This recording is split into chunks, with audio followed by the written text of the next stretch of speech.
Olá, aqui é o professor Vitor Proença. Nesse vídeo, a gente vai conversar sobre uma questão de parasitologia clínica, que é um concurso para biomédico, tá? Então, a gente vai explicar as alternativas, detalhar essa questão, comentar para você entender melhor sobre esse assunto, se você está procurando prestar um concurso público, por exemplo, tá bom? Então, a gente tem uma série de questões que vão aparecer aí nos próximos dias, tá? Essas aqui são de parasito, e aí, nas próximas, a gente vai fazer bioquímica, micro, imuno e assim por diante, tá bom? Então, vamos lá. Primeira coisa, deixa eu só diminuir a tela aqui, e aí eu vou fazendo o seguinte, ó, deixa eu te situar aqui para você entender o que a gente vai fazendo.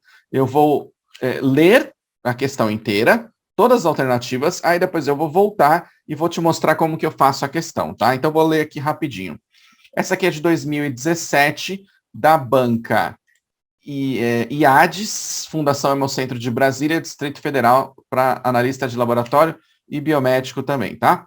A respeito das técnicas e metodologias para o diagnóstico da malária, assinale a alternativa correta. Então, eu vou só circular aqui, ó, só para a gente situar, ó, diagnóstico da malária, tá? Então, quando você está fazendo uma prova escrita, lá vai ter uma folha impressa, faz dessa maneira. Se há algum site para concurso, você já vai tentando sublinhar lá, dá para fazer dessa maneira. Ou então imprime, se for possível para você, tá bom? Alternativas. Os testes ICT, PF, PV e Optimal detectam por imunocromatografia a proteína PF-HRP2. O exame de gota espessa tem grande valor diagnóstico, pois não há fatores que possam interferir nos resultados obtidos. Letra C. A enzima DHLP é intracelular e produzida em abundância por parasitos vivos, porém não tem utilidade para diferenciar a fase aguda da convalescência da infecção. Letra D. A técnica do PCR é a mais difundida por ter menor custo e reagentes de baixa complexidade. E letra E. A captura qualitativa de PFHRP2 tem como desvantagem o fato de essa proteína permanecer circulante por tempo prolongado, dando resultado positivo em pacientes já tratados da doença. Então tá bom. Volta aqui, hein? Na prova você tem lá trocentas questões, sei lá, dependendo da prova até 100 questões, e de assuntos diferentes, né? Então, faz isso que eu fiz aqui logo no início, a respeito das técnicas e metodologias, ó. Então, técnicas e metodologias para quê? Qual é o centro dessa questão aqui, ó? Diagnóstico da malária. Então, circula isso daqui, tudo bem? Outra coisa que é importante você fazer, porque tem questão que está diferente, é isso daqui, ó. Alternativa correta, beleza? Então, vamos lá agora, partir para as alternativas e a gente já vai riscando, sublinhando, marcando aqui o importante, ó. Os testes ICT-PF-PV e Optimal detectam por imunocromatografia. Até aqui, tá tudo bem, são testes de imunocromatografia que detectam proteínas, principalmente do Plasmodium falciparum, tá? A proteína PFHRP2. Não é essa proteína que ele detecta, tá? Na verdade, esses testes aqui de imunocromatografia detectam essa aqui, ó, essa proteína, essa enzima, na verdade, que é a lactato desidrogenase ou desidrogenase lática do Plasmodium, tudo bem? Então, o que está errado é isso daqui. Letra A, então, essa alternativa A está incorreta, já faz isso, tá? Letra B. O exame da gota espessa tem grande valor diagnóstico. Separa a frase, quebra a frase. Tem grande valor diagnóstico? Tem grande valor diagnóstico, é a técnica mais usada atualmente, principalmente aqui no Brasil. Pois não há fatores que possam interferir nos resultados obtidos. Isso aqui está errado, tá? Ó, não há fatores que possam interferir.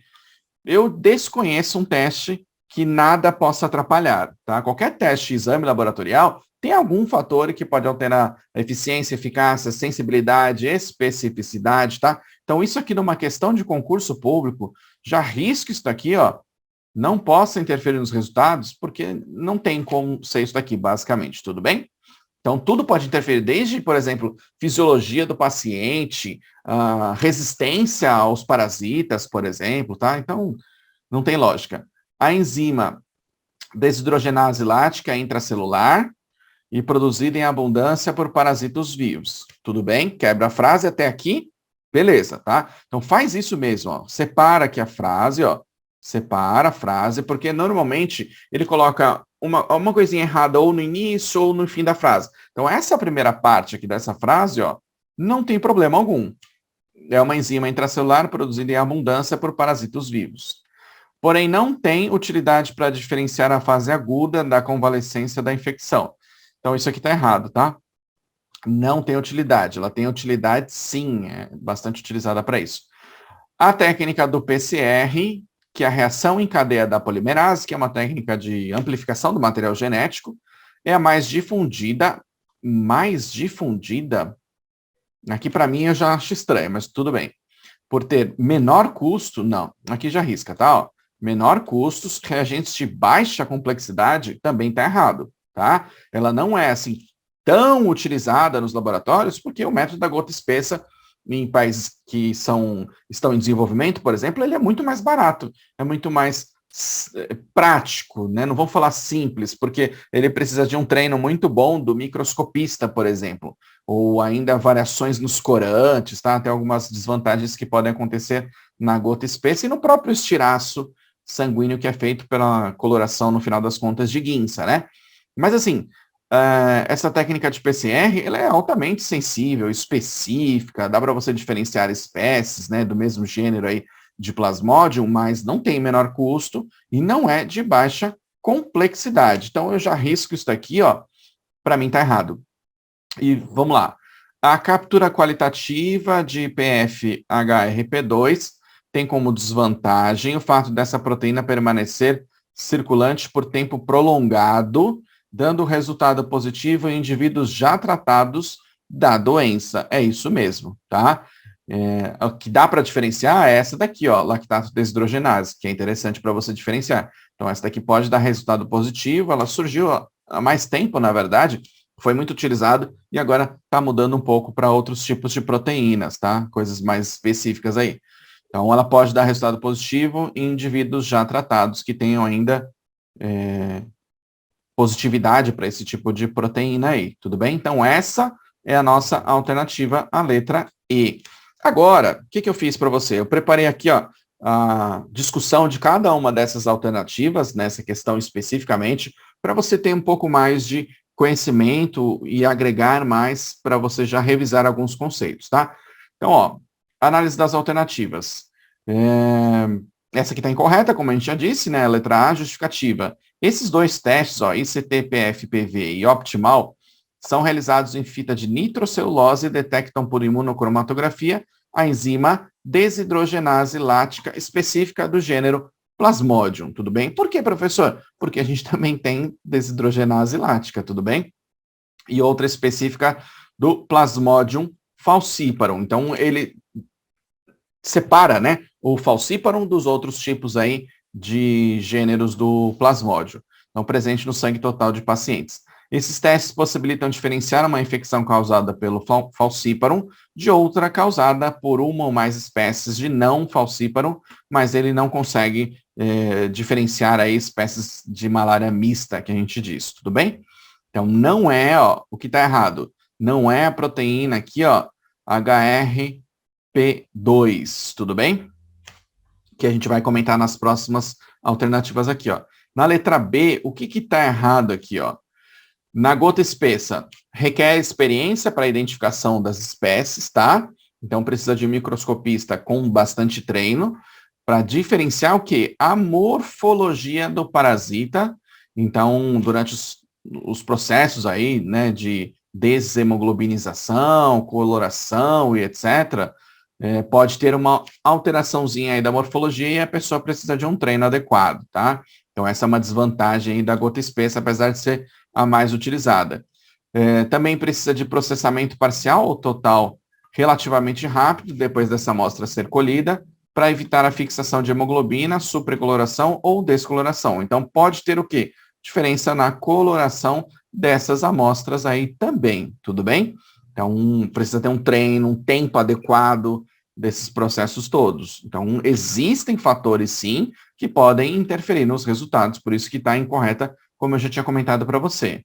Essa daqui é a letra C, ó, a enzima lactato desidrogenase é intracelular é produzida em abundância por parasitos vivos, porém não tem utilidade para diferenciar a fase aguda da convalescência da infecção. Está incorreta porque ela é, sim, intracelular, produzida em abundância por parasitos vivos, tá? E permite diferenciar a fase aguda e a convalescência da infecção. Essa é uma definição que está lá no manual do Ministério da Saúde, tudo bem? Da Anvisa, né? Possui alta sensibilidade e alta especificidade, sendo útil para triagem e também para confirmação diagnóstica da malária, principalmente para turistas que visitam as áreas endêmicas, e como desvantagem, não permite o diagnóstico de uma infecção mista. Tudo bem? Então, o que está errado aqui? Está errado por isso. Ela não tem utilidade para diferenciar a aguda da fase de convalescência. Isso está errado aqui. Na letra D, o diagnóstico da malária através do PCR ainda é restrito aos grandes laboratórios em virtude do custo elevado, tá? Então, aqui fala, na verdade, que tem menor custo. Aí, reagentes necessários e alta complexidade técnica. Aqui, reagentes de baixa complexidade. É isso que está errado aqui, menor custo e baixa complexidade. Tudo bem? É isso que está errado nessa questão. E a letra E, só para a gente fechar e explicar melhor sobre essa proteína aqui, a PFHRP2, que é a proteína rica em histidina, vem aqui, o H de histidina, R de rica e P de proteína. Então, proteína rica em histidina do PF, que é o Plasmodium falciparum, tudo bem? Tipo 2, tá? Está presente no plasma de pacientes agudamente infectados com Plasmodium falciparum. Foram desenvolvidos testes imunocromatográficos baseados na captura qualitativa dessa proteína. Aí tem uma desvantagem, a permanência da proteína circulante por tempo prolongado, dando resultado positivo em indivíduos já tratados da doença. Então, está perfeita. Aqui não tem problema algum com essa afirmação aqui, dando resultado positivo em indivíduos já tratados com a doença. Está correta. Então, no nosso caso, a alternativa dessa questão é a letra E. Tudo bem? Essa é a referência, tá? Que foi extraída quase a mesma frase que você viu aí na questão. Então, para que eu trouxe isso daqui para você? Para você já saber de onde que a banca normalmente tira as questões. Tudo bem que ela formula as questões. Então, digamos que ela precisa de uma questão de parasito, mais especificamente de Plasmodium, tá? Porque pode ser qualquer pessoa, um biomédico, farmacêutico, ou outro profissional que faz essa questão aí, né? Então, ela precisa fazer uma questão desse tipo aí, 10 de parasito, 10 de micro, 10 de imuno. E de onde que ela tira? Ou do livro, normalmente do Neves, do De Carli, entre outros livros de parasito, ou normalmente dos manuais que constam do Ministério da Saúde aqui, da biblioteca virtual. Então tem vários, leishmania, tem aqui de malária, tem de filariose, entre outros tipos, tá? Esse especificamente é um que você tem que dar uma olhada, principalmente na parte de diagnóstico, no caso de concurso para biomédico. Vai lá rapidinho, corre já para a parte de diagnóstico laboratorial e pega as principais técnicas que são utilizadas. Aliás, se você quiser, a gente pode agendar uma aula. Escreve aqui nos comentários, professor, quero uma aula de técnicas laboratoriais para o diagnóstico da malária, diferenciação dos tipos de Plasmodium falciparum, ovale, e seja lá o que for, tá? Escreve aqui nos comentários, porque daí a gente grava uma aula específica disso daí. Outra coisa que é importante é você se cadastrar aqui no canal do IBAP Cursos e ativar as notificações para receber os próximos vídeos. Senão eu faço essa aula e aí você acaba não recebendo, tá bom? Se você gostou desse conteúdo, clica aqui em curtir e deixe seu comentário, porque ele é muito importante para a gente entender o que você está achando desse tipo de conteúdo, tá? E para eu fechar esse vídeo, eu te convido a conhecer o Passaporte Bapflix, a nossa plataforma de cursos dentro da área da saúde. Lá tem mais de 50 cursos certificados, você faz quantos cursos você quiser, o certificado em PDF já está incluso, você termina o curso, emite o seu certificado, apresenta na faculdade para bater horas complementares, pós-graduação, processo seletivo, concurso público. Se você está estudando para um concurso público, tem que ver o edital, obviamente, né? Mas você pode apresentar, você pode melhorar o seu currículo para procurar um emprego, ou seja lá o que for mais importante para você, tá bom? Então tem lá muito conteúdo relacionado com micro, imuno, parasito, bioquímica, hemato e mais um monte de conteúdo, beleza? O link está na descrição desse vídeo aqui, tá? Vou colocar na descrição e também no primeiro comentário fixado desse vídeo. Muito obrigado por você me ouvir até agora. Meu nome é Vitor Proença, um grande abraço e até a próxima aula.